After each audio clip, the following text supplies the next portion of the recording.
It's my pleasure this evening to introduce journalist and scholar Robert Kuttner, co-founder and co-editor of the popular progressive magazine, The American Prospect.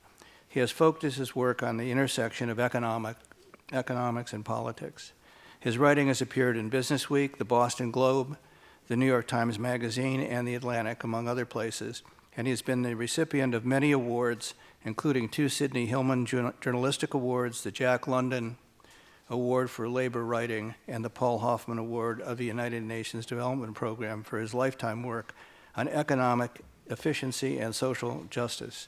He is currently the Meyer and Ida Kirstein Visiting Professor in Social Planning and Administration at Brandeis University's Heller School for Social Policy and Management. In his new book, Can Democracy Survive Global Capitalism?, Robert Kuttner uses historical precedent up to the Donald Trump present to propose a bold course back to a healthy capitalistic society. Nobel Prize-winning economist Joseph Stiglitz says, in explaining both the economics and politics of global capitalism, Kuttner reminds us of the urgency with which we need to get back to a more just society. In Kuttner's view, today's capitalism is both undemocratic and anti-democratic, and democracy is currently on a path that will not survive global capitalism. His thesis is that a social form of contained capitalism can be successful economics. Post-capitalist democracy with new forms of a social economy is necessary to survive. Kuttner, ending his book on a not optimistic note, states even this is a long shot, but the only shot. We're pleased to have Robert Kuttner here with us this evening. Let me please join me in welcoming Bob to the Free Library. Thank you.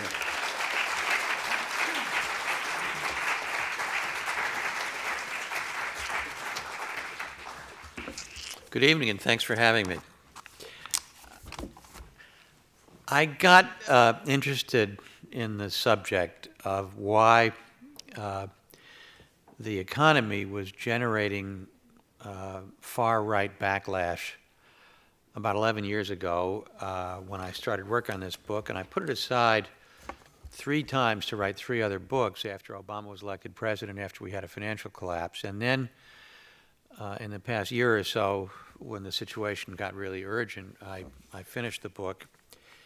And here's the argument in a nutshell.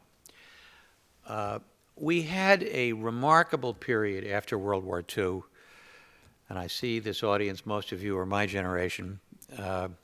We grew up thinking of the post-war economy as normal, but it really was kind of an anomaly. What was the post-war economy? The post-war economy was a very good balance between the market part of the system and the more social part of the system. If you look at the 30 years after World War II, the economy not only grew at an unprecedented rate of about 4% a year for 30 years, but it also became more equal, a feat that has never been duplicated before or since. And the basic argument of the book is that when that social contract started coming unglued, beginning in the 1970s and more emphatically in the 1980s and the 1990s, regular people started feeling that the economy and the political system was not serving their interests. And that happened not just in the United States, but it happened in Europe. And then after the collapse of 2008, when things became really toxic and centrist political parties were not providing persuasive alternatives, people started turning to the far right. It's not a coincidence that this is happening all over the West. It's a systemic problem. And when you add to that brew the claims of immigrants and refugees and other groups asking for acceptance into the society, at a time when ordinary working class people feel that elites don't care about them, you really have a combustible mixture. And into this vacuum steps not just Donald Trump, but the sponsors of Brexit in the United Kingdom, and Orban in Hungary, and Erdogan in Turkey, and Kaczynski in Poland, and really neo-fascist parties that are the second or third largest party all over Western Europe. And this replicates the tragedy that happened in the 1920s. So before going on to our own era, let me take you back to the period after World War I. Because the period after World War I was diametrically opposite from what happened after World War II. And in many ways, the sponsors of the post-war economic system after World War II believed that they were learning from the mistakes of what had happened a generation earlier after World War I, mistakes that they were determined never to repeat. So let me take you to Versailles, 1919, almost exactly 100 years ago. France and Germany, with the help of the United States, France and Britain, rather, with the help of the United States, have defeated Germany. And they've decided that they're really going to teach the Germans a lesson so that Germany can never make war again. And they're going to extract punitive reparations. Germany is going to pay for the cost of the war. The only problem is that the German economy is flat on its back, and the German economy can't possibly pay for the costs of the war. And 3 years later, Germany, to get out of the mess that the Allies put it into by not having any kind of a reconstruction program, resorts to hyperinflation, which then destroys the German middle class and puts us on the road to Hitler. And meanwhile, the Allies are not just punishing Germany, they're punishing their own people with austerity programs and efforts to try and prop up the value of the pound to what it had been before 1914, which requires high interest rates. And this was also a period when speculative financial capitalism is allowed to do whatever it wants. So you oscillate between periods of austerity and periods of unbridled speculation, and it all comes crashing down, good side effects, in 1929. Now, economic grievance, when ordinary people are suffering unemployment rates upwards of 20%, and they're losing their livelihoods, economic grievance can go left or it can go right. And in January of 1933, when Franklin Roosevelt was assembling his cabinet, Hitler was preparing to take office as chancellor in Berlin. And we dodged a bullet. We dodged several bullets. We got very lucky that economic grievance in the United States, of which there was plenty, went in the direction of Roosevelt rather than a homegrown Hitler. And we dodged a bullet in a very literal sense. I mean, if you think that anything like the New Deal was inevitable, some of you may recall what happened in February of 1933 when the president-elect was delivering a political speech in Miami, and an anarchist by the name of Joe Zangara got within a few feet of the president and fired 5 shots point blank and missed and hit the mayor of Chicago instead. And if Zangara had hit Roosevelt, the president would have been, anybody remember? Cactus Jack Garner, a complete non-entity, segregationist from the state of Texas. And in those years, you had to get 2/3 of the delegates to get the presidential nomination. So Roosevelt did not put Garner on the ticket just for ticket balancing purposes because he wanted a Texan the way John Kennedy wanted Lyndon Johnson. Garner was a candidate for president, and he needed to make a deal with Garner to get the nomination. But if Cactus Jack Garner had been elected president, we wouldn't have had the New Deal.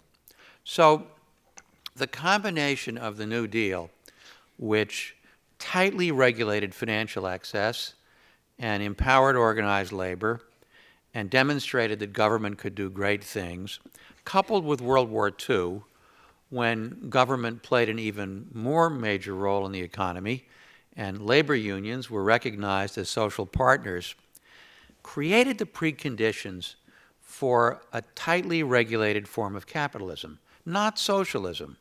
This was still preeminently a capitalist economy, but it was a balanced capitalist economy where ordinary working people could feel that they were getting a fair shake. And then, after the war, at the Bretton Woods Conference of 1944, the founders of the post-war global economic system came up with a set of ground rules that would make it possible for individual nation states to have regulated forms of capitalism. The architect of Bretton Woods was John Maynard Keynes. He wanted Keynesianism to be the principle for the global economy as well as for domestic economies. First and foremost, full employment at good wages. The details of Bretton Woods were not exactly what Keynes had in mind, but it created a system that achieved a good balance between trade resuming, but speculative finance being put back in its box, so that the kind of collapse that happened in 1929 and happened again in 2008 would not destroy the economy. And not coincidentally, there were no neo-fascists that had any kind of political support in the 50s and in the 60s, because ordinary people felt they were getting a fair shake. And even in the 60s, when African Americans started demanding their rights, because the economy was performing well for white people, you didn't have the kind of backlash that you might have expected until the economy went south, in both senses of the word.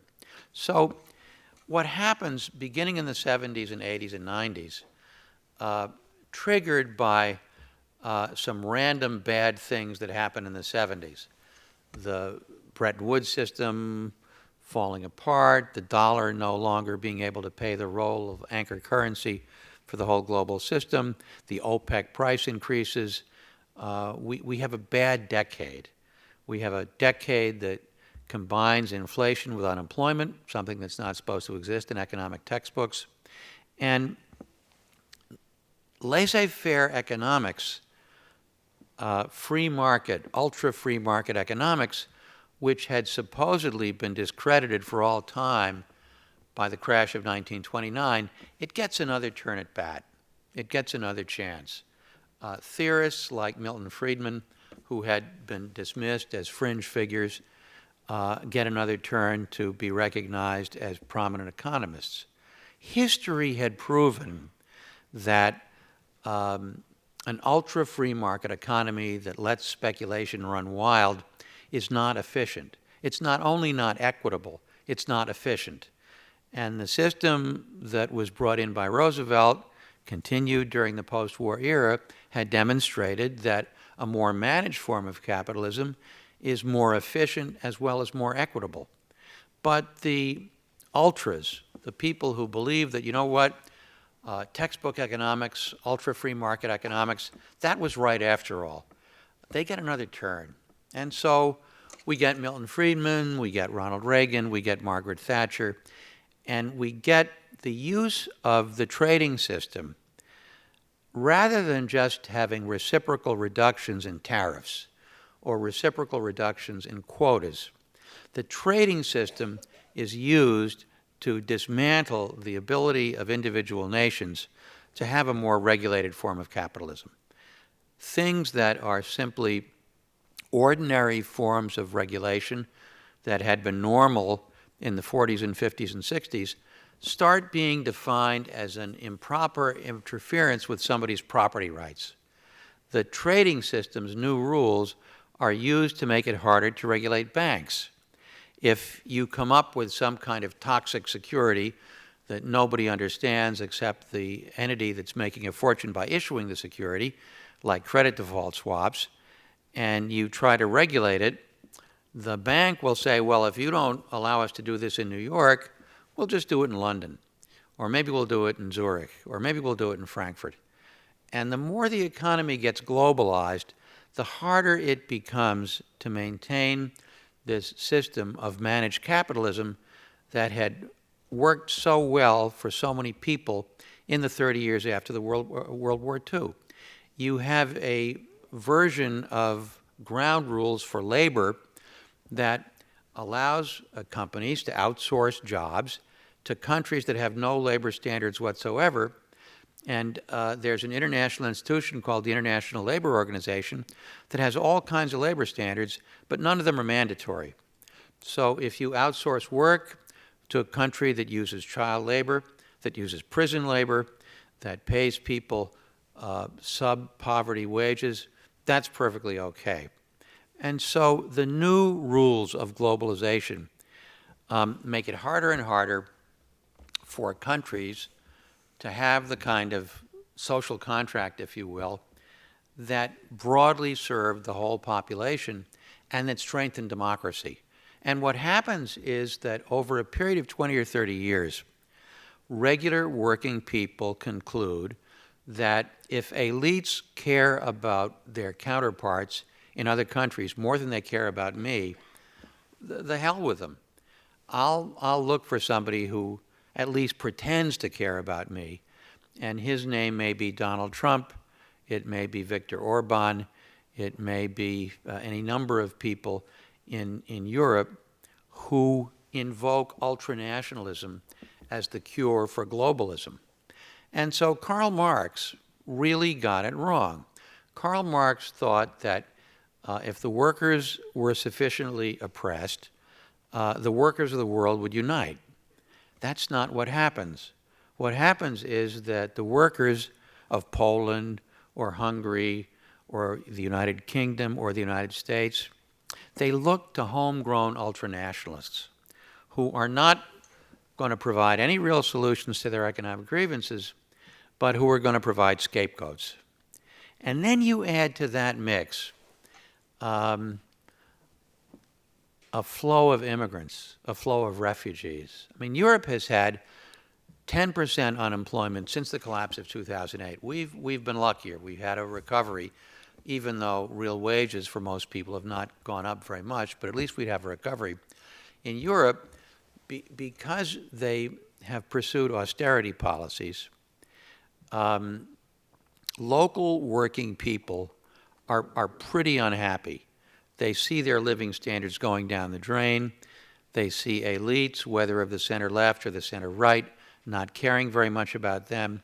And then on top of it, Angela Merkel, German chancellor, most powerful leader of any Western European country, decides that Germany has a moral debt to pay because of what Germany did in World War II.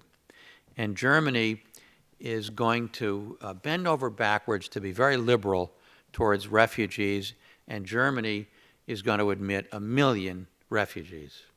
Well, in order to do that, if you're a democracy, you need the consent of the voters. And the voters were not really all that enthusiastic about this. And so the official opposition party in Germany now is the Alternative for Deutschland, a neo-Nazi party. Because when things are not going all that well economically, and they're going better in Germany, by the way, than they are in any other country in Europe, people are not terribly charitable towards others. They're not terribly charitable towards refugees and immigrants. And I think in the United States, the counterpart is that at the very moment when political elites of both parties are not paying much attention to what happens to ordinary working people, at that very moment, social liberals are telling working class white people, you need to open your hearts to black people. You need to open your hearts to immigrants. You need to open your hearts to transgender people who want to have the right to use whatever bathroom they want to. And the problem is that somebody in Western Pennsylvania or Ohio or Wisconsin whose livelihood has just gone down the drain says, oh, no, I don't.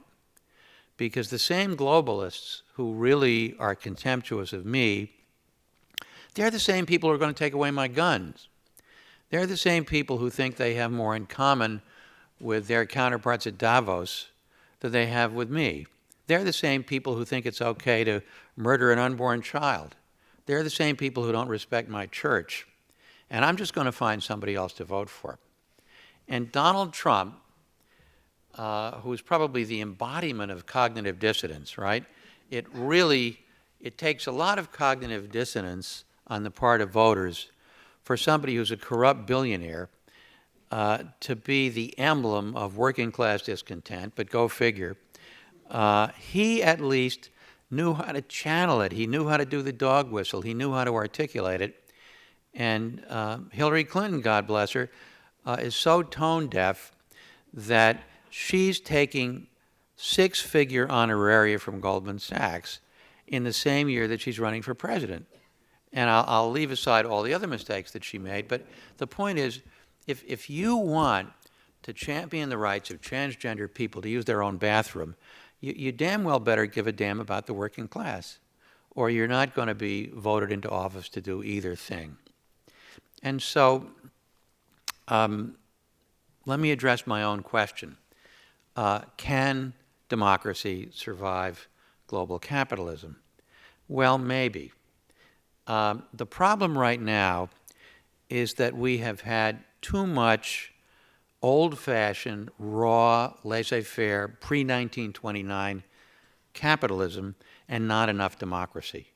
Because it really takes strong democracy to leash capitalism, to harness capitalism in the public interest. Why? Because people of great wealth use their wealth to buy whatever they want. And it's only natural to think that that wealth can also buy political influence. And at that point, wealth, money, starts crowding out democracy. The Koch brothers start making public policy.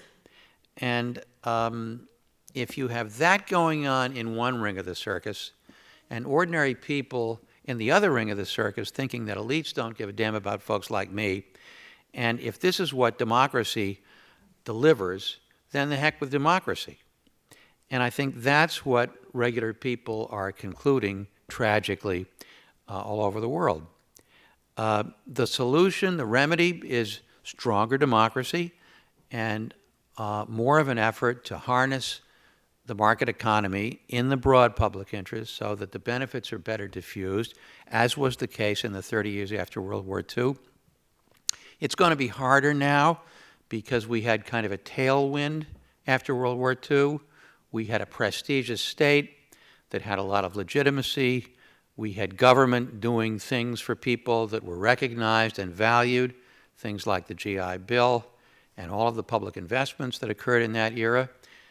We had a much stronger trade union movement. We had rising real wages for regular people. And so the government had more legitimacy and prestige.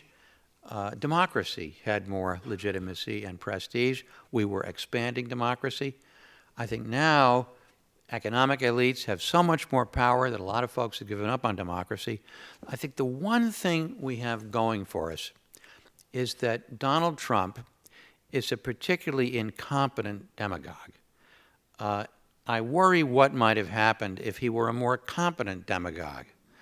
But he's mentally unhinged.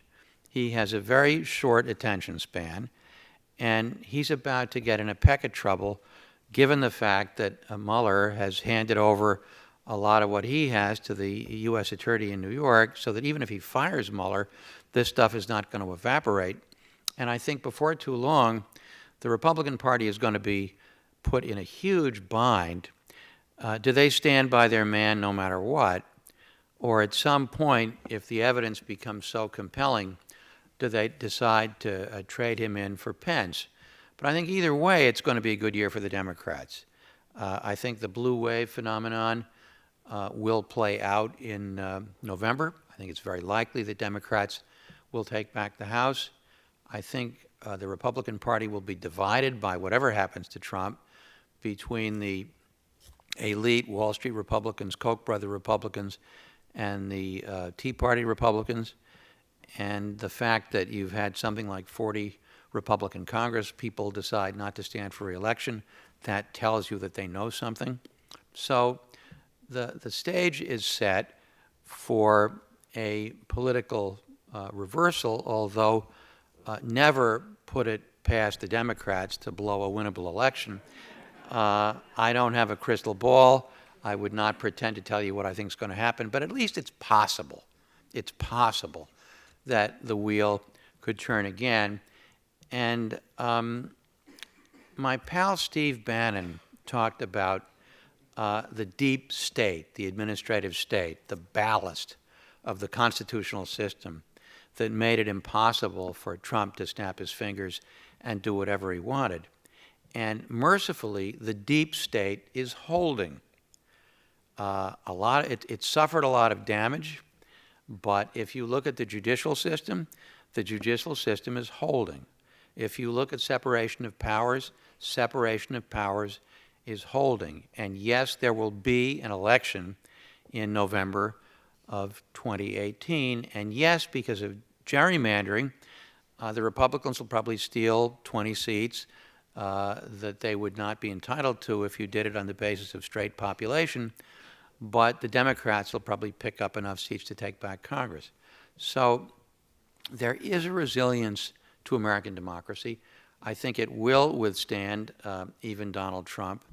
And then I think the question is whether the next president, if a Democratic nominee is in fact elected, will be a president in the Roosevelt mold, which is what it will take to restore the faith of ordinary working people who have been really taking it on the chin for 2 or 3 decades in American democracy, in American capitalism. And I think this is particularly true of the young. The millennial generation is really the stunted generation, and I keep waiting for that to be politicized. I think it's starting to be politicized in the fact that so much of the so-called blue wave is being spearheaded by the young.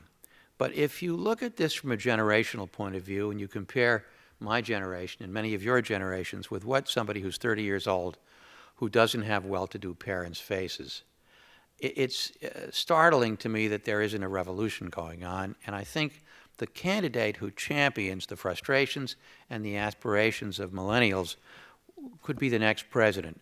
For instance, $1.2 trillion of college loans. College debt. My generation, no college debt. Kids who didn't have rich parents like me could still go to college with no debt. Unaffordable housing, unreliable jobs, no pension system other than Social Security. Look at what these kids face. And I think a political candidate who said, let's have substantial debt forgiveness, let's go back to free public higher education. Let's have some kind of housing policy that makes it affordable for young people to purchase their first home.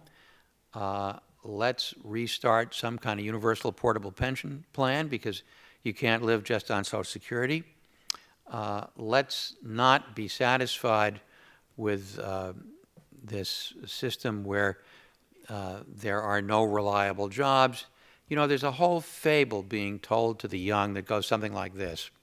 You know, you don't really need a house because you're going to have to move anyway. And it's sort of cooler to have your own apartment. And you spend most of your time in Starbucks with your laptop, so you don't need a big house. And you don't need a car. It's healthier, it's better exercise, it's better for the environment for you to use your bike. And it's actually a good thing that you're going to have 20 different jobs in the course of your life. And at some point, the 30-year-olds, this maybe looks cool when you're 28, but when you're 35 and you want to have kids, it doesn't look so cool. They're going to wake up and they realize that this is not just a superior alternative lifestyle, it's a deprivation of standards of living. And public policy could change that.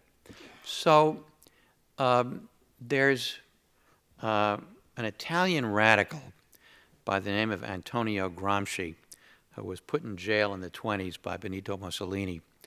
And Gramsci used to say, pessimism of the mind, optimism of the will. Now, the will has this sort of Hitlerian 30s kind of feeling about it. I don't like that. So I translate it liberally as pessimism of the mind, optimism of the heart. You have to be something of a pessimist based on what you've seen and what you know and what your intellect tells you. But you have to be an optimist based on what your hopes are. And I think there's just enough evidence to persuade us to be hopeful. So that's the note I'd like to end on, and I'd be happy to take your questions, and thanks so much for listening. I think it's becoming apparent that the coming robotics revolution could put a lot of people out of work. I mean, once 350,000 trucks without drivers run around the roads in the United States, there will be 350,000 people out of work. And they're already they're already building hamburger flippers and pizza makers and all of that. Yeah. So it's going to be a huge problem. So this is a question that I get. Let me repeat it. What about robotics? What about artificial intelligence? Where are the jobs going to come from? Let me respond to this in a couple of ways. In 1938, 1939, after 5 or 6 years of Roosevelt, the unemployment rate was still 15%. And a lot of economists of that era blamed it on technological unemployment. A lot of economists of that era said, well, we're just going to have to get used to this. There just are not enough jobs to go around. And then the Japanese bombed Pearl Harbor. And in the first 6 months of 1942, the War Department entered $100 billion worth of orders for war material, and unemployment melted down to about 1.5%. So I think there's plenty of work to do. There was a Nobel laureate in economics named Vasily Leontief, and this is 1974, a long time ago. It's before robotics, it's before artificial intelligence, and Leontief had a parable. He said, at some point, the economy is going to become so productive that there will be one human worker, and her job will be to flip the switch, and everything else will be made by machines. And then, said Leontief, there are two questions. One, who gets the benefit of all of that productive wealth? And two, what does everybody else do for a living? So if the economy keeps becoming more productive every year at the rate of 2 or 3% a year, and the economy is twice as productive and twice as rich on average as it was a generation ago, there's plenty of wealth to go around, and there ought to be plenty of work to go around. Even if it's not industrial work, what if we said everybody who works in the human service sector shall get at least $25,000 or $30,000 a year? What if those wonderfully dedicated CNAs who took care of my mother before she died, who were all immigrants, instead of getting $7 an hour, what if they got $30,000 a year? Public policy could do that. What if we had a World War II scale public infrastructure program to modernize infrastructure in this country and to have a green transition? That would produce plenty of jobs. So there's an author by the name of Tom Frank who wrote a book called What's the Matter with Kansas?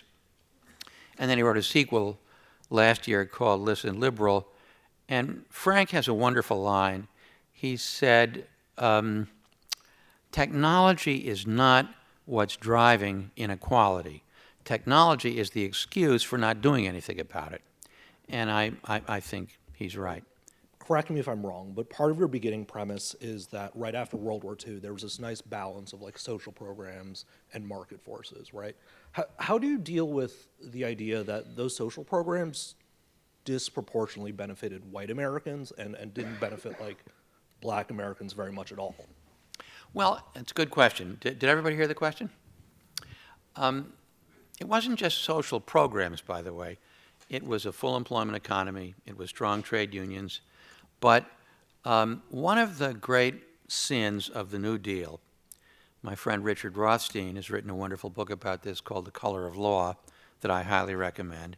In order to enact the New Deal, Roosevelt had to make a deal with the Southern racists who controlled the committee chairmanships in Congress, and it was mostly a New Deal for white people.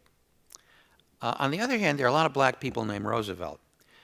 And Eleanor, and to some extent Franklin, bent over backwards to make sure that at least some of the benefits went to black people as well.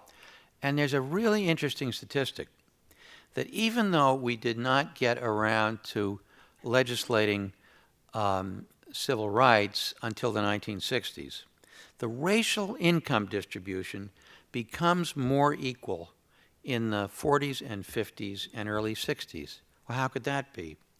And the answer is class, that the class income distribution becomes more equal, and most black people are working class. So if you're lifting up the working class, you're lifting up a disproportionate number of black people. Now, I take your point. It's much, much harder to have redistributive programs, to have programs of uplift when you have a society that has all kinds of schisms of race. And I think the only possible remedy for that is to try to take the focus off race and put it on class. When Martin Luther King was murdered just 50 years ago this month, he was in Memphis striking with sanitation workers, and he was shifting the focus from racial issues to economic issues.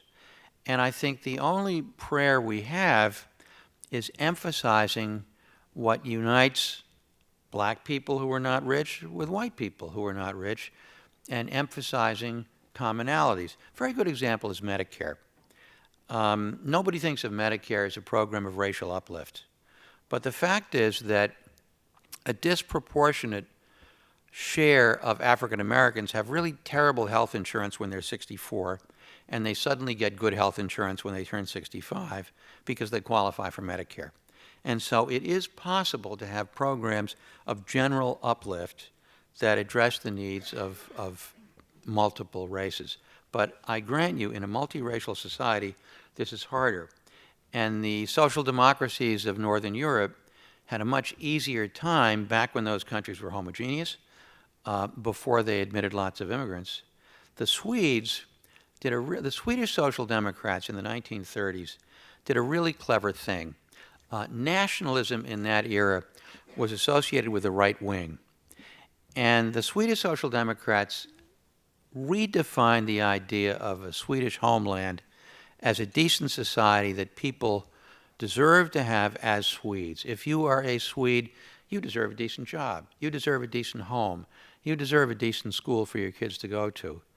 And so the Social Democrats, as the left-of-center party, redefined nationalism in a kind of more communitarian way, and they took it away from the right. That works fine until 10% of Swedes are from Somalia. And if you define your welfare state as something that benefits Swedes, it becomes a little hard to extend that to others who speak a different language, whose skin is a different color, who don't speak Swedish, who are seen as alien. So race is always going to be a challenge in a multiracial society, especially a multiracial society with a legacy of racism. I'd like to hear you talk about velocity of currency, because I hear this argument being used in two opposite ways. When corporations or football or baseball companies come to us and say, oh, we want to build this project in our community and have you invest because you're going to create jobs, and that job income is going to bounce through the economy. This is wonderful. And then when we on the left say, well, we want to hire more teachers, teachers' assistants, using the same public funds, and this money is going to bounce through the economy. Well, you get people like the chair of the St. Louis Fed saying, oh, this is terrible because it's going to be inflationary. So I would just like to hear you talk about velocity of money in these two different scenarios and what's going on with that. Can you be a little more precise about how the concept of velocity of money... Oh yeah, but this is what I learned in Economics 102, that if you give somebody at the lower end of the economic spectrum some money, they are going to go to the store and spend it. The store shopkeeper is going to spend it on supplies. Yeah, okay. So it's going to bounce more Yeah. often through the economy than if you give the money to somebody at the high end by giving billionaires tax cuts. Right, okay, got it. So this is the classic argument of the demand side versus the supply side. And the demand side would say, working people spend all of their money. They spend more than all of their income. They go into debt. They probably spend 105% of their income. And so if you give a benefit to a poor person, the concept here is a multiplier. that's going to have more of a multiplier effect on the rest of the economy than if you give a tax cut to a rich person. And I think broadly speaking that's true. And then the supply side argument would be, well, but if you give a tax cut to an entrepreneur, he or she will go out and build a factory, create jobs. And that's true up to a point. And the real fight is about where that point is. So we just had a tax cut equal to $1.5 trillion on the premise that this is going to increase investment. Now, what's actually happened is most of that money is going to stock buybacks. It's not going to investment at all. And a stock buyback is a technique whereby the executives in a company, in order to pump up the share price and increase their own bonus, will go out on the open market and buy back shares of the company stock, which then bids up the value of the stock. It doesn't create anything of economic worth. And if you go back to the period of the 50s and 60s, when the top marginal rate in this country on individual income was 91%, and the corporate rate was much higher, this was a period when the economy was booming. So if ordinary people have money in their pockets and can afford to go out and buy things, business will do just fine. This was a period of explosive entrepreneurship. Granted, the United States had a bit of a leg up because the rest of the Western economy was still rebuilding from the war. There wasn't a lot of competition from other countries. But other countries were doing really well too, and they had the same high tax rates. So I think the idea that you have to reward business with very low taxes and other kinds of concessions in order to persuade entrepreneurs to do what they do, it's a convenient myth, but it's not good economics. Would you speak to the Obama era and how that fits into your idea of managed capitalism? Yeah, it's a tough question. Let me take you back to the fall of 2008. Barack Obama miraculously has gotten the nomination for the Democratic Party, first African American nominee of a major party. And he's an outsider. He's a freshman senator, and he's eloquent, and he's compelling to a lot of voters. And then, fortuitously, the economy collapses. And it collapses on the watch of the Republican incumbency. And so Obama and the Republican nominee, John McCain, and their advisors have urgent conferences on what do we do about this. And Obama turns out to be much more persuasive than McCain, who really is not persuasive at all. So Obama gets elected. And he has an approval rating of 71%, his first couple of months in office. Now, I wrote a book. I'll tell you the story. I got really interested in studying transformative presidencies. What does it take for a leader to be not just a transactional leader, but a really transformative leader? The guy who came up with this concept was the political historian James McGregor Burns. And so I called Doris Kearns Goodwin, who's a friend, and I said, you really ought to write a book about transformative presidencies and the potential of Barack Obama to be a transformative president. And she said, no, I can't do that. I'm finishing my book on Teddy Roosevelt, but you ought to write this book. I'll read the manuscript, and I'll help you. I said, wow. So I said, okay. So I got a contract to write the book, and then I took two enormous risks. First, I assumed that there would be a financial collapse, and then I assumed that Barack Obama would be elected.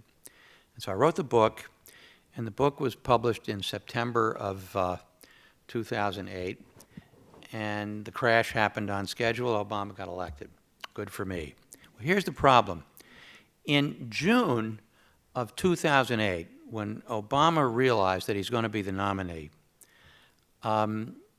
he was persuaded that, okay, it's time to bring in the heavy hitters. It's time to bring in the team of serious, credible economic advisors. And who does he turn to? He turns to the people who had advised Bill Clinton to deregulate the economy, which sowed the seeds of the economic collapse of 2008. And when I saw Obama appointing Larry Summers, Tim Geithner, other proteges of Robert Rubin, I said to myself, this is over before it starts. This is like Roosevelt reappointing Herbert Hoover's economic team. And so instead of being a transformative president economically, Obama was a pretty good president economically, but I wrote a whole book on this. He prematurely embraces austerity economics. He prematurely embraces budget balance. And he hired people from the Wall Street wing of the Democratic Party. So the Rooseveltian moment was lost, and I think race really complicated it. Obama temperamentally was a person of great dignity, of great probity, of great intellect, an absolutely admirable person. As a president, he was rather cautious. I think some of that was temperamental, characterological. I think some of it was because he was very risk-averse on race. If you read Dreams from My Father, which Obama wrote when he was 33 years old, before anybody had ever heard of him, there was no ghostwriter. This was Obama writing from the heart. And he's 33. He's still paying off his student loans. He writes this incredibly eloquent book where he talks a lot about race. And he talks about race when he gives the keynote address to the 2004 Democratic Convention, which puts him on the map as a real contender. But then when he becomes president, I think for some legitimate reasons, he's concerned that he doesn't want to become a lightning rod for racists. And he doesn't talk about race. And the one time he did talk about race was it during the campaign when the Jeremiah Wright affair blew up on him, and he almost was just destroyed, and he had to give that speech, and he had to give the best speech of his life, and it was one of the best speeches anybody has ever given on race, on why people of Jeremiah Wright's generation were so angry, and why it was right for them to be angry, and why he doesn't embrace Jeremiah Wright's demonization of white people, but he understands it, and he admires Jeremiah Wright. And he threads his way through this impossible situation, and then he just stops talking about race. So I think Obama was a thoroughly admirable human being. I think he was a pretty good leader. I think there was a moment when he could have been a transformative leader, and he did not rise to that occasion. You know, in Germany, it seems to me that almost 2/3 of the votes are on the left. They're left of center. I worry about our ability to accept managed capitalism. And I wonder if you could compare Canada and us. If I'm right, Canada did not have the financial explosion. Could you help me believe Yes, in a it's communitarian United States? I think we're so individualized. If we just cared for one another a little more, it would help. Well, you mentioned two different countries, plus the United States, Canada and Germany, and that's a great question. Let me take them in succession. So yeah, Canada has a much more managed brand of capitalism than we do. Industry in the United States has just declared open war on trade unions. And so in the private sector, the percentage of trade unionism in this country, which peaked at maybe 35%, it's down below 7%. In Canada, it's still 40%. And yeah, there are lots of things wrong with unions. But compared to what? Compared to corporations? Compared to corporations? And the fact that working people had organized institutions to stick up for their interests was a big part of why we had a more egalitarian form of capitalism in the 30 years after the war. Now, Canada has universal health insurance, and people love it. You know, a poll was done about 10 years ago on the most admired Canadian. And who do you think won that poll? Wayne Gretzky? Pierre Trudeau? No, the most admired Canadian in that poll was a guy named T.C. Douglas, Tommy Douglas, who was the Prime Minister of Saskatchewan, who brought the first universal health insurance to a province of Canada. Can you imagine that? I mean, I know Canadians are viewed as kind of wonky, but that tells you either that Canadians are just strange people, or they're people who really, really value their national health insurance. And this is a country not all that different from our own. I mean, it's, you know, a settler country that was once a settlement, a colony of Great Britain, but for a variety of reasons, managed capitalism has taken root in Canada. Also, Canada, I think as you alluded to, did not have a financial crisis because they did not go nuts and deregulate their whole banking system. Reminds me of another story. When I was on the book circuit giving talks about my book, Obama's Challenge, in 2008, 2009, after the collapse, I happened to be at a conference at the UN, and I was on a panel with a guy named Yaga Reddy, who was the Governor General of the National Bank of India. And I don't know anything about India. And so I was making small talk with him. And I said, how's India doing? How's the world recession affecting India?